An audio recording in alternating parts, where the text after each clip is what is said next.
Pirtininkai juokauja, kad tik iš Sosnovskio barščių vantos nerišamos, o šiaip pievų vantelės yra bene pačios pirmiausios, kurias galima pasiruošti žiemai iki rasų. Prieš kokius 4 metus mano broliukas, dzūkiškos bičiulių pirties Gaspadoris, paprotino, kad pasiruoščiau ievų žiemai, sušaldydama jas, prieš tai vyniojusi į maistinę plėvelę. Aš tai ir padariau, bet kai reikėjo valgyti uogeles iš to šaldiklio, tai mūsų vaikaičiai sakė, nieko, ir iš tikrųjų nieko iš to šaldiklio mes nesuvalgėme dėl to, kad skonis labai pakito. Matyt, dėl šios priežasties mano brolenytė iškraustė brolį iš bendro šeimos šaldiklio, jis tik tai laimėjo nuo to, nes gavo nuosavą ir tik vantam skirtą.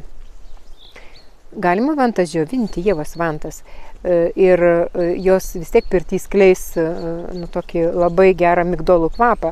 Jį priduoda ievose esanti ciano rūgštis. Šiaip jau, jeigu per daug jos gautume organizmą, tai tuomet nukentėtume, nes ji suriša hemoglobiną.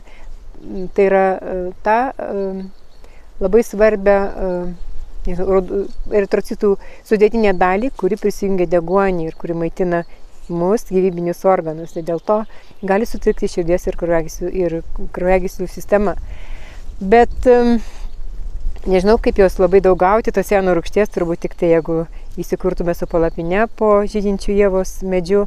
O šiaip tai labai gražiai pasakojama apie vanojimo potyrius ievos vantelėmis. Sakoma, kad jau po to vanojimo jaučiamasi lyg tai po geros išpažinties ir kad mus tai harmonizuoja, o šiaip tai naikina virusus, bakterijas, valo odą ir apskritai valo organizmą ir gydo odos ligas.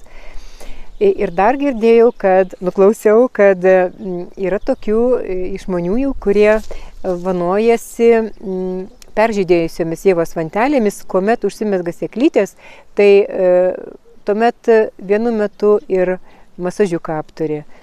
Tai linkiu gerų pirties potyrių, gero garo, o visiems geros sveikatos ir nuotaikos.